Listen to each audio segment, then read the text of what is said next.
अच्छा बच्चों, हम बात कर रहे थे कि यहाँ पे हम D T over D Sai की वैल्यू कैसे फाइंड आउट करेंगे। सबसे पहले तो आप ये समझ लें कि यहाँ पे T and N are the unit vectors, ये आपको पता है। तो टी हमने कैसे लिखा, टी यूनिट वेक्टर हमने कैसे लिखा पता है। हम किसी वेक्टर को इस फॉर्म में भी लिख सकते हैं, आर इज इक्वल टू या U is equal to R cos theta unit vector plus R sine theta J unit vector. हम इस फॉर्म में भी उसको लिख सकते हैं, वेयर यहाँ पे जो आर होता है वो डिनोट कर रहा होता है मैग्नीट्यूड ऑफ वेक्टर को, ठीक है, और थीटा जो है वो आर्गुमेंट को शो कर रहा होता है। तो हमने ये आपके पास टेंजेंट वेक्टर है, तो हमने इसके along unit vector find out करना है। तो यूनिट वेक्टर की जो लेंथ होगी, जो मैग्नीट्यूड होगा, वो तो 1 के इक्वल होगा, और उसका जो एंगल है एक्स एक्स के साथ, वो आर्गुमेंट के तौर पे हम उसको यूज़ कर सकते हैं। तो ये हमारे पास साई है। इसका मतलब है यूनिट वेक्टर टी, उसके लिए आर कितना होगा, 1 होगा, और उसके लिए थीटा कितना होगा, साई होगा। तो आप इसको लिख लें, जैसे आपके पास टी यूनिट वेक्टर इक्वल है R cos theta plus R cos theta I unit vector plus R sine theta J unit vector. R की जगह 1 पुट करेंगे तो बच्चों आपके पास क्या रह जाएगा, cos theta I unit vector plus sign theta J unit vector. अब थीटा यहाँ पे कितना है, साई, तो आप थीटा की जगह साई पुट कर दें। तो थीटा की जगह साई पुट करेंगे बच्चों, आपके पास क्या आ जाएगा, कॉस साई आई unit vector plus sign Sai J unit vector. इसी तरह हम normal unit vector find out कर सकते हैं, क्योंकि उसका हमारे पास एंगल यहाँ पे 90 प्लस साई है, और मैग्नीट्यूड क्योंकि वो भी यूनिट वेक्टर है उसकी भी 1 होगी, तो इसलिए हम उसको लिख सकते हैं कॉस 90 प्लस साई आई unit vector plus sign 90 plus psi J unit vector. इसको हम इस तरह से लिख सकते हैं। ये आपके पास यहाँ पे आपको नज़र आ रहा है ये। अब 90 डिग्री जो है ये लाइन ऑफ चेंज का एंगल है, और 90 प्लस साई हमारे पास सेकंड क्वाड्रेंट में होगा, तो कॉस अपनी को रेशियो में चेंज हो जाएगा साइन में, और चूँकि कॉस सेकंड क्वाड्रेंट में नेगेटिव होता है तो यहाँ पे माइनस साइन साई आई यूनिट वेक्टर आ जाएगा। और इसी तरह 90 प्लस साई ये भी अपनी रेशो को रेशो में चेंज करेगा, साइन कॉस में चेंज हो जाएगा, और साइन चूँकि सेकंड में पॉजिटिव होता है इसलिए प्लस साइन प्लस कॉस जे plus cos psi J unit vector आ जाएगा।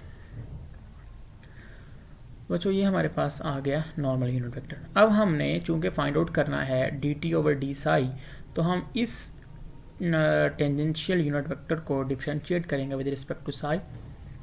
तो हम इसको डिफ्रेंशिएट करेंगे तो कॉस आपके पास क्या आ जाएगा, माइनस साइन साई आई unit vector plus cos psi J unit vector. अच्छा जी, बच्चों इसको जब डिफ्रेंशिएट करेंगे आप लोग तो आपके पास ये आ जाएगा माइनस साइन साई आई यूनिट वेक्टर प्लस साइन को डिफ्रेंशिएट करेंगे तो cos psi J unit vector आ जाएगा आपके पास। तो देखें ये तो इसी के इक्वल आ गया, तो इसका मतलब है D T over D Sai किसके इक्वल होगा, एन यूनिट वेक्टर के इक्वल होगा। तो हम इस इक्वेशन के अंदर जो एक्सेलरेशन की हमारे पास इक्वेशन आई है, वैल्यू आई है, D we over D T T unit vector plus V square over rho D T over D psi, तो इसकी जगह हम एन यूनिट वेक्टर पुट कर देंगे। तो बच्चों आपके पास आ जाएगा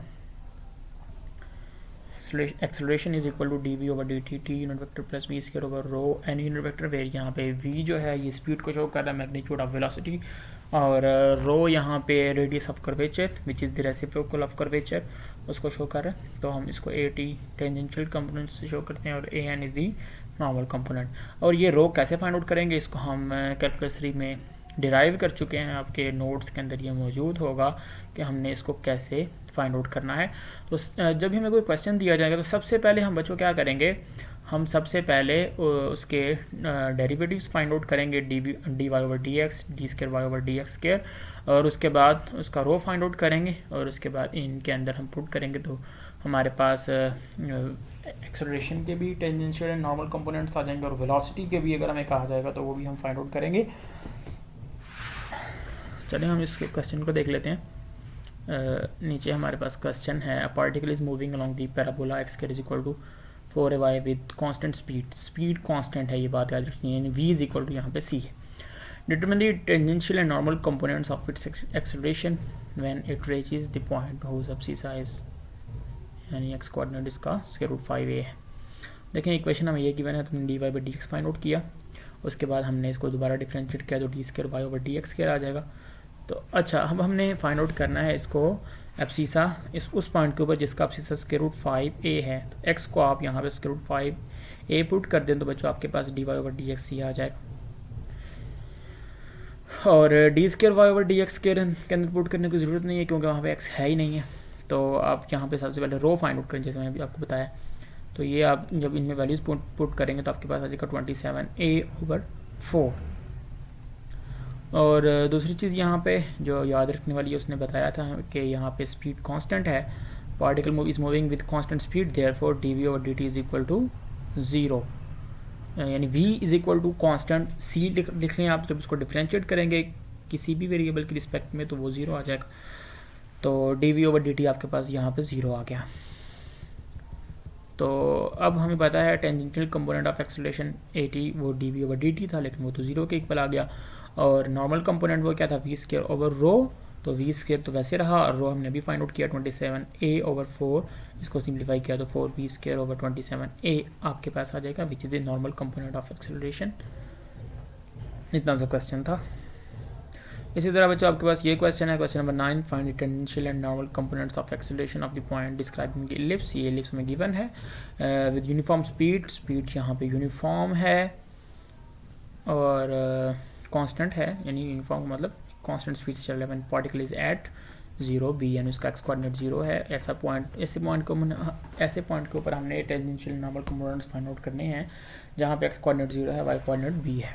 तो बच्चों सबसे पहले वही बात है कि यहाँ पे हम D Y over D x find out करेंगे और D square Y over D x square find out करेंगे। ये चीज़ें आपने कई दफ़ा सैकड़ों दफ़ा कर ली हैं, चीज़ें तो अभी बताने वाली नहीं है। बहरहाल चलें, बहरहाल d Y over D x find out किया, d square Y over D x find out किया। उसके बाद हमने चूँकि इस पॉइंट पे फाइंड आउट करना था इसको, तो ये आप वैल्यूज़ पुट करें, एक्स की जगह 0, वाई की जगह b, तो आपके पास d Y over D x 0 आ जाएगा, d square Y over D x square minus b over a square आ जाएगा।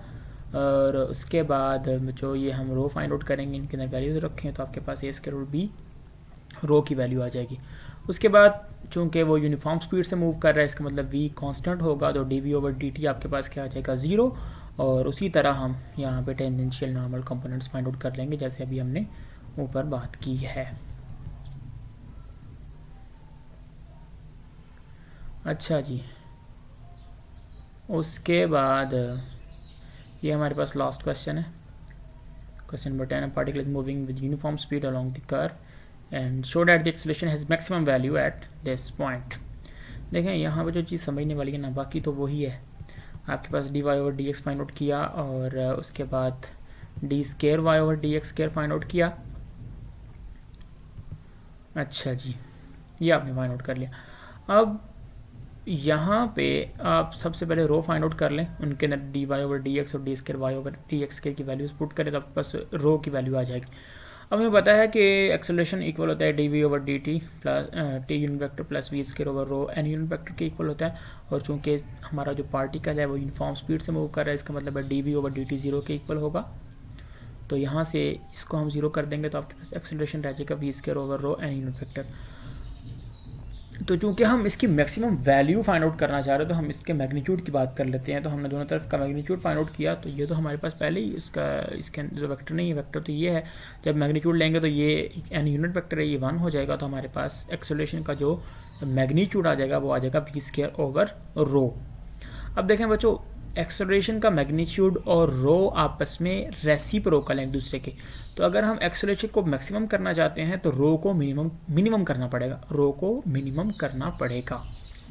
तो बच्चों उसके लिए हम फर्स्ट डेरिवेटिव टेस्ट जो हमने सेकंड ईयर में पढ़ा था वो यूज़ करेंगे। हमने d rho over D x find out किया और d rho over D x find out करने के बाद उसको 0 के इक्वल पुट कर दें।